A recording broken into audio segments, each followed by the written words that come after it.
Good afternoon. I want to thank everybody who joins us here in Ukraine Media Center Ukraine Forum. My name is Olga Atamanova. It's been 10 years of the war, and today is day 425 of the full-scale invasion of our homeland by Russian aggressor. And now I'm telling you a brief schedule of events for today. At 2 o'clock, we will be talking about Dnipropetrovsk region and situation over there. Joining us online will be Mykola Lukashuk, head of Dnipropetrovsk Regional Council, and at 1:30 p.m. we will be talking about Kherson region and the situation in the city. Joining us online will be Alexander Proskudin, the military governor of Kherson city, and joining us right now is Artem, Lysohor, the military governor of Luhansk region. Good afternoon, Mr. Artem. Good afternoon. Mr. Artem, let's talk about the situation in Luhansk region today. What do we know? What's the situation over there?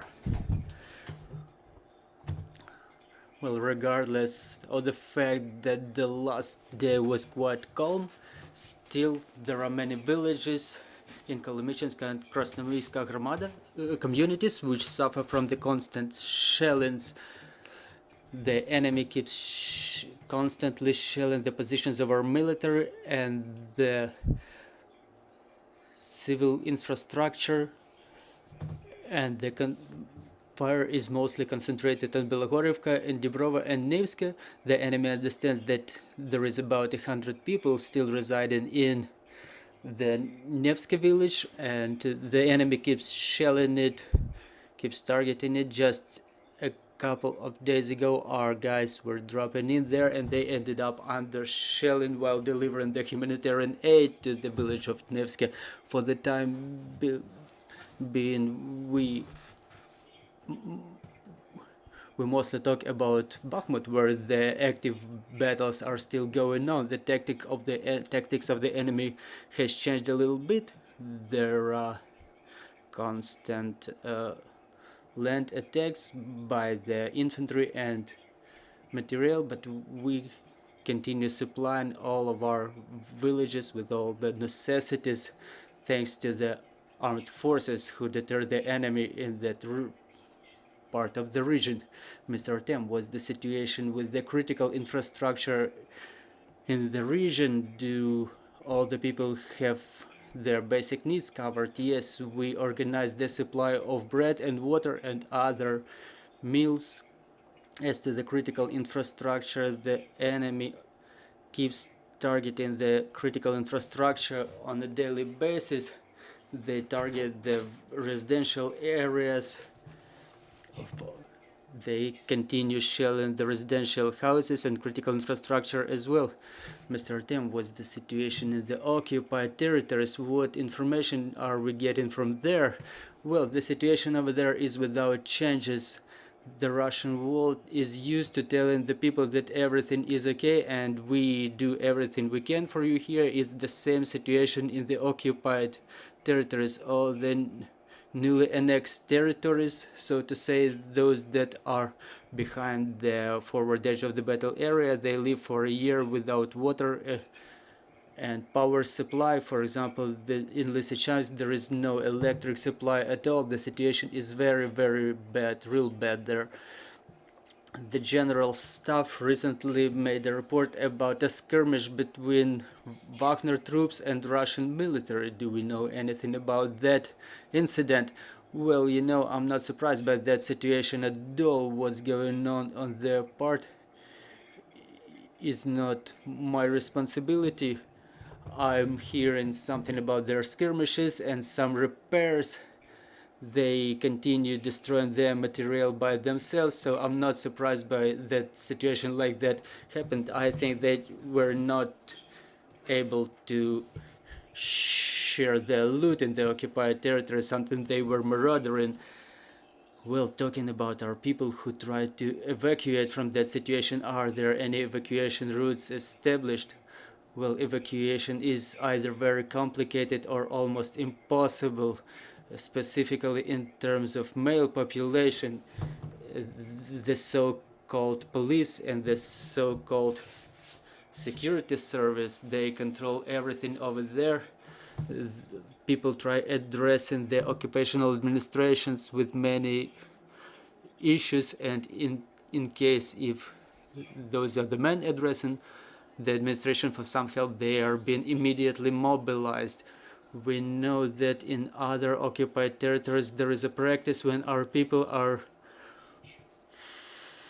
being foisted, so to say, Russian passports. The forced passportization was the situation in Luhansk region with this forced passportization. Yes, it's the same.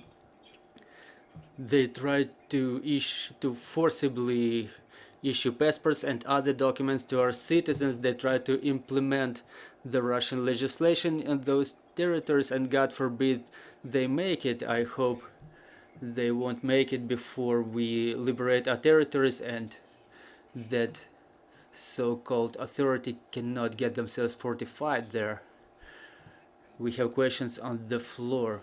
Irina Mamchur, we can inform, there were reports that the Luhansk military administration created a network of humanitarian hubs for the internally displaced persons in Luhansk region. If I'm not mistaken, 15 such hubs were reported. Please tell us, how are they operating? Do you plan to make any amendments to the procedure of their operation? What are the issues people try to address at those hubs? Yes, the hubs are deployed almost all across the Luhansk region where we receive our internally displaced persons. There is distribution of meals. There are some legal consultations going on. We will amend the procedure and we will improve the operation of the existing network. We want to make some alterations and to spread some measures that are being provided by administrative centers, so it will not only be a regular hub where people can get their meals, but there will be administrative support as well. Passportization and other documents, other aspects of administrative support. As soon as we are ready to launch this program, we will announce it during another broadcast, what will be available for our citizens, for the denizens of Luhansk region in those humanitarian hubs. Well, how long will it take? Such preparation. Well, I hope it will be happening within the shortest term possible. You know, there are certain periods for preparation. We still need some time to deploy the new programs in full. Thank you. A retrospective question, if you allow. We have information that the full-scale invasion for you started not back on 24th of February, and a couple of days before that you were in Shasta. So can you tell us what was the sentiment in Shasta, for example, among the policemen? Well, I was a deputy commander of the operation of joint forces, and within the first days they were already targeting, there were already enemy projectiles incoming in kindergarten, schools, and other components of critical infrastructure. And together with the brigades of National Guard, we were meeting the enemy on the 24th of February back there. The sentiment in the troops is to deter the enemy and to keep our positions. But there was no time to panic, and we had to engage with the enemy and start evacuating people right away. Many people were leaving using their vehicles, and we had to create some safe corridors and secure corridors so people evacuate in a safe manner. The offensive of the enemy was quite intense, but we were flexible, and the only problem is that we were not able to keep the city, but we met the enemy in a very dignified manner. The police forces were coordinating with the National Guard and the armed forces of Ukraine. We had all the steps already worked out. We had all the plan where we block the enemy, where we meet them, and mostly, in the most part, it happened just according to the plan. Mr. Artem, we cannot help but asking, you just took the office recently, so what is the priority for you?